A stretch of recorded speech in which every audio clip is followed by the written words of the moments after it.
Great. Under the fact that we have gratitude as our highest nominator.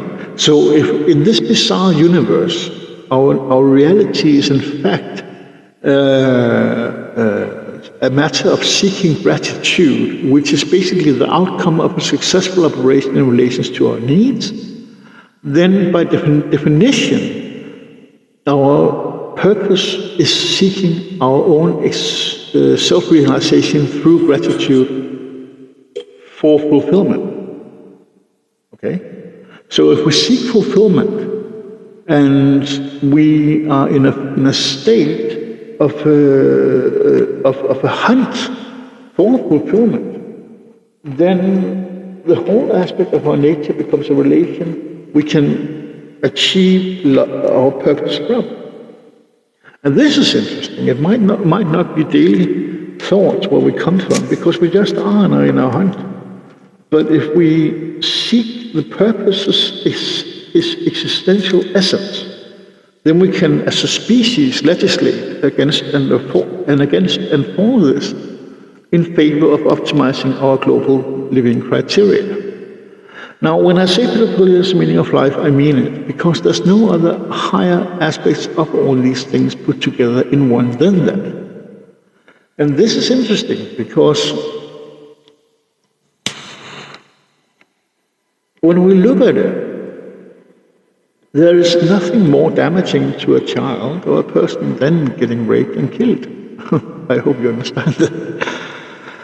So, in order for us to understand where this as a whole belongs, we must conclude basically that it is not just a nature, but there's a purpose to it, because we have evolved into this purpose, and the purpose is found around us even though we had not. Because it's the highest gratitude for those who are pedophiles. And since through reincarnation, just to quote some corners short here, pedophilia is something everyone achieves through long enough incarnate state, which is a great sequence of logic I'll try to explain here. See, this matrix. Good Lord. Okay, we're just going to take a small break. Okay, before we go on, we need to talk to you about an exercise I need you to make. You see, we have three origins of massive, of three junctions of existence. That is ourselves, humanity, Homo sapiens, chickens, birds, ironically, and trees. See, when the water that became a planet, and they simply arrive by being water that expands in space. It's pretty, well, otherwise with the come from. We have a lot of materials in space that, am I wrong about this? Seriously? Okay, and water doesn't expand on water. Except when this proved the other day, the water appeared out of nowhere.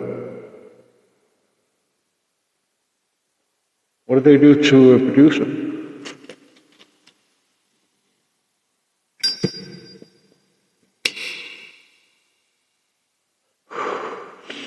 So for the next realm of eternity, water is sung in. Since the souls can multi-traverse time and space, then there's no problem with that. Okay, so water appears out of nowhere, simply because we all appear out of nowhere, because of the time. So it's all down to space-time, and he's pissed off, I can tell. I had a long talk with him in about 3 minutes, and it was almost suicidal. This is still a good bragging story, type.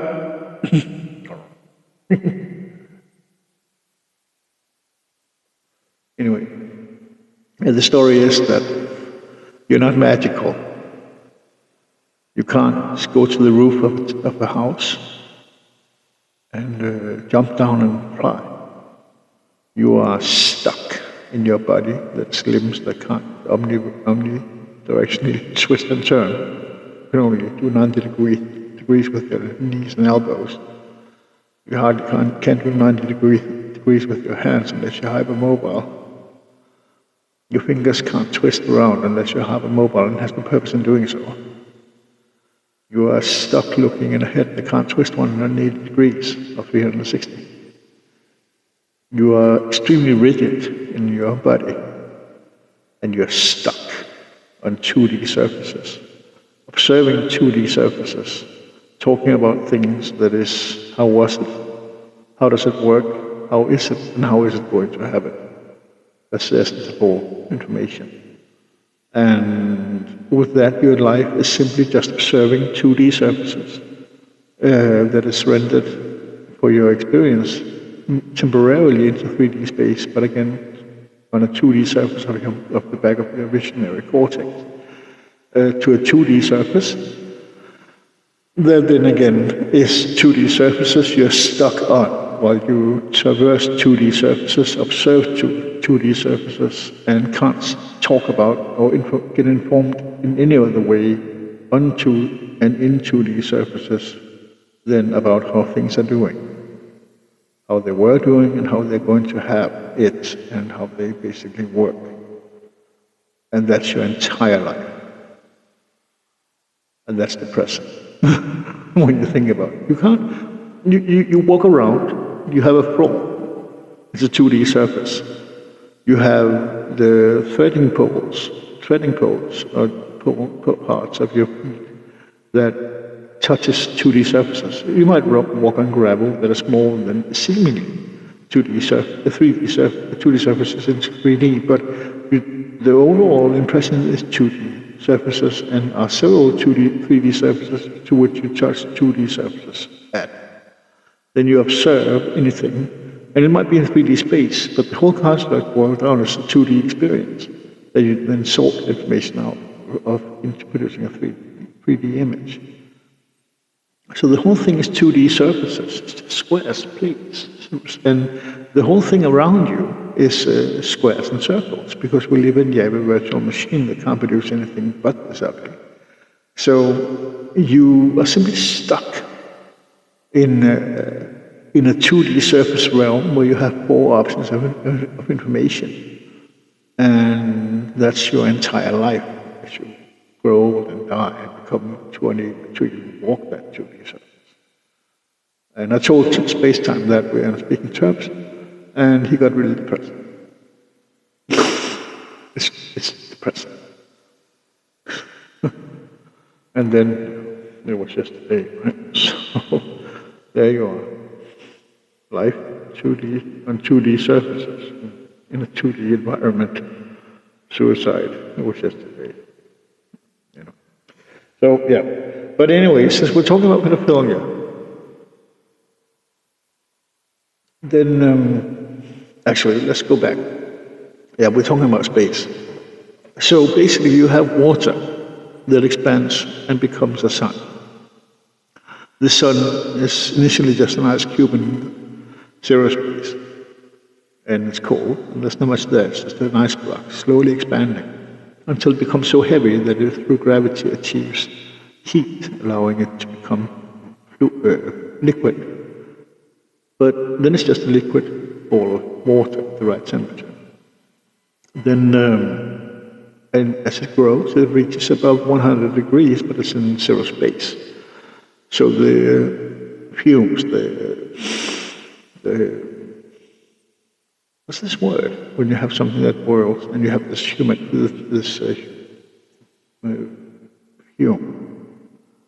The boiling water has nowhere to go in zero space. So now the whole ball of ice is boiling, but the heat has nowhere to go. So the water has nowhere to go. So the heat goes out, and the boiling water becomes one giant ball of water that is boiled. Wouldn't that leave it in expansion into something slushish?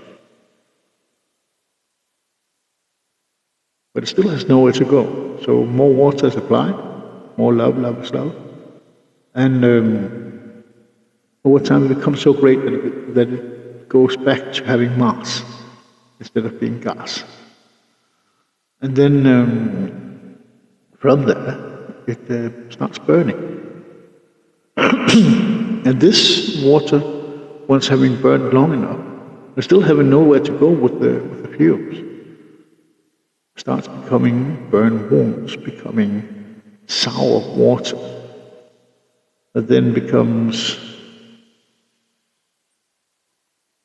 magma,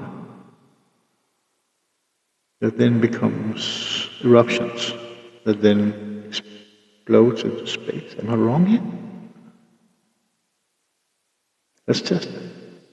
So if water appears out of nowhere, and it did so in the experiment last week, then there is no criteria of this not happening, except if water can't turn bad. But if water turns bad out of the pain of love, which would be love burning, water burning, then there's no criteria against this either.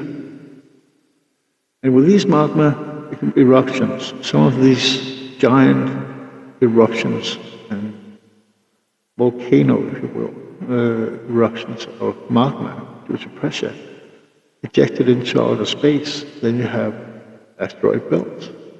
And since that's how we know Earth is built, that this asteroid belt cluster that is Earth was in the habitable zone around Earth, around the sun, so the water doesn't boil and doesn't freeze.